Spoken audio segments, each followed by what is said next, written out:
How to write a high-grade A-level history essay, assessment objective 1.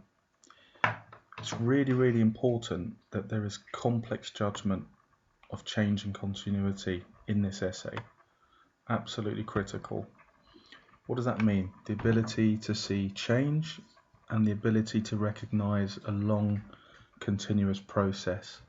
Obviously with change there is a watershed, there is a catalyst for that change, something causes that change to happen, and with the Irish paper you're often looking at across the whole 150-year phase of history. So this is why when I say to you about reading more widely, reading outside of class, reading further on in your textbook, or getting hold of some articles, listening to Professor Gagan on YouTube, it's really important, because you're building up a much more complete and supported knowledge, one which you can confidently express under exam pressure.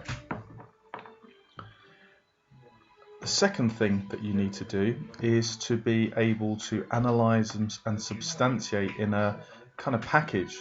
I think that's the best way I can describe it, so that within each factor-based paragraph you're making some key analysis and substantiation points. It's also really important to make sure that they are explicitly related to the essay question. So sometimes students will drift, and although they're actually using analysis, they're not really making a clear link to the essay question, and as such the examiner may ask the question, what's this got to do with the essay question you're actually answering? Contextual knowledge is really important. It's got close links really to point 1, but across your whole piece of work it is absolutely critical that you demonstrate a kind of wider knowledge of interlinking causal factors, some key people, some key pieces of legislation, and just generally a real kind of command of that era, and in this case of Irish history. You know, it's not just knowing those key events, but it's also the ability to interrelate them. You know, it could be cause, event, consequence. And I've actually come up here with an example of that, where I've looked at the Young Ireland movement. And clearly, if you're discussing the Young Ireland movement, I hope you're aware that the Young Ireland movement was heavily fueled by grievances over British relief aid structure, or lack of, according to people in Ireland at the time of the famine. Fourthly, you must make sure that your essay has interpretations, quotes and evidence. So I'll just highlight those there. Interpretations, quotes and evidence in abundance, lots of them please.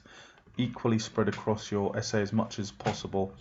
In terms of interpretations, this is where you're identifying that there are different reasons given within historical circles for why something's happened. Very often historians will write these in generations. Sometimes just within one generation you will have conflicting historical interpretations.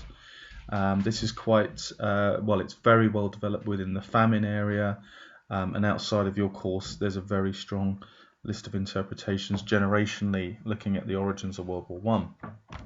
So it's really important, guys, that you seek out and use interpretations. I get particularly annoyed when I've discussed interpretations in lessons with you and then I don't see you using them in the essays that you actually hand in to me at the end of the 2 or 3 week cycle.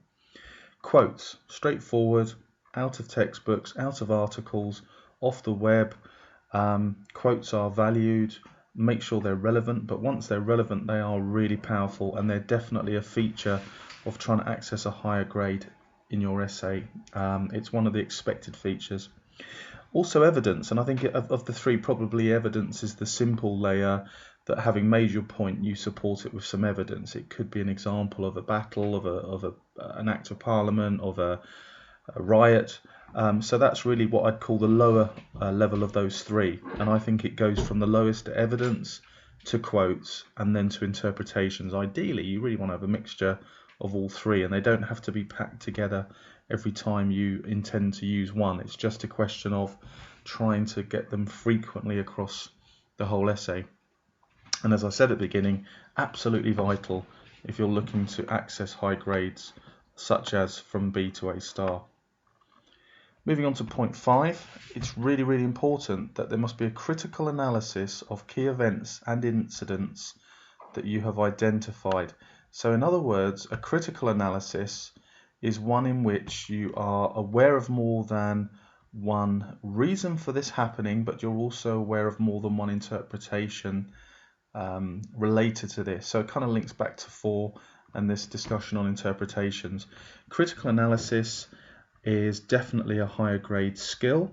It's evident when you look at A star grade essays, which I will be making hopefully more and more available to you across the course. So particularly where you're discussing the outbreak of something or the impact of something, and you're looking at it from several angles, and you're looking to kind of argue and then to counter argue. So you start with an argument, however, Professor Murphy said this, so you're really making a conscious effort to come in with an argument and then a counter argument as much as possible. Critical analysis is also recognizing that a bit like your question title, that one can look to challenge assumptions in an essay title, and that's obviously really, really important. Coming on now to the final point, point 6, I've tried to gather together what I think are all the strong essay structures and features.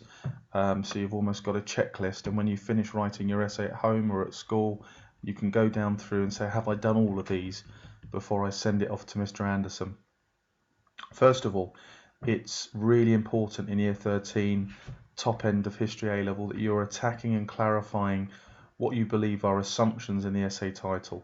So for example, the latest essay, you should have and could have differentiated within Irish nationalism and made the point at the beginning of your introduction that there were both constitutional nationalists who sought a non-violent approach to greater Irish freedoms, Dublin Parliament, and that there were always the radical violent Irish nationalists who were prepared to go to war, and what they were looking for was something much more than a Dublin Parliament with federalism. They were looking for an independent Ireland, a Republic of Ireland, completely free of British control. Secondly, you need to be using, and I know you've been doing this for years in English as well, but you really do need to have a PEE writing style. I think it's fair to say you're all pretty much doing that, and that's fantastic. Credit to you. I have had students in the past that haven't done that, and they've been very descriptive and writing narrative. So point, evidence, explanation, writing style all the way through your essay is going to stand you in better stead than a kind of storytelling narrative style. It goes without saying, and again you're all doing this, that you must have an introduction, main paragraphs, and a conclusion structure. Again, you are all doing that. Well done, keep doing it. I've said already in your introduction you should be challenging any assumptions that you see in the essay title. You should be making key definitions. So in the latest essay that you've just getting back now on Irish nationalism and whether Gladstone's support for Home Rule was the key turning point, apart from establishing the different types of Irish nationalist, you could also have defined federalism itself, you could have defined Home Rule, and that again is really well appreciated when you're looking at an essay, and the examiner's obviously looking out for those kind of things, again higher grade skills. And obviously also, and I haven't seen this so much in your essay so far, but establishing the criteria for these assumptions, for these assessments and judgments. So, you know, if somebody's considered a liberator, in inverted commas, in the 19th century, what would that mean to be considered a political liberator in the 19th century? And you need to come up with 2 or 3 kind of criteria, measurement type factors. It goes without saying that your main paragraph should have a signpost factor heading for them. So as you start each paragraph, it's clear to me, clear to the examiner, which factor you're examining, or if you're agreeing, and even if you're agreeing or disagreeing, what factor are you going to be examining in this agreement or disagreement? That's very important. Some of you, most of you are doing this. A few of you, again, wait till 3-4 lines in to do it. That's too long. Get it in the first opening line. Your so factor heading should be really clear. There should be analysis and evidence bundles. Your judgment should always be linking back explicitly to the essay question. What I mean by explicitly to the essay question is in the language you're writing, that you're reminding the examiner that you're almost paraphrasing the essay title, and it's a really good way of just jolting and reminding the examiner that you're using this linkage skill, which again is considered a higher grade skill. Said already about quotes, interpretations and controversy, said all that. So really the only other things to say before I finish this is make sure you are frequently linking throughout your essay back to the essay question, but also between different factors and arguments throughout the essay, so you can have linkage between different factor-based paragraphs in your essay. And finally, last but not least, establishing a relative importance of factors. And the relative importance of factors is again really seen as a kind of higher grade skill. It separates the higher grade students from the others. The ability to see a hierarchy within the causal factors, for example, that you're studying and that you're examining in your essay. And it goes without saying that your conclusion is at the end, and it's really important to finish off with a powerful link back to your essay question, link back to your thesis, and generally leaving the examiner with a strong summative statement as your final comment. So well done on finishing your second essays and getting those back and marked, and I look forward to another big step on the next essay. Thank you.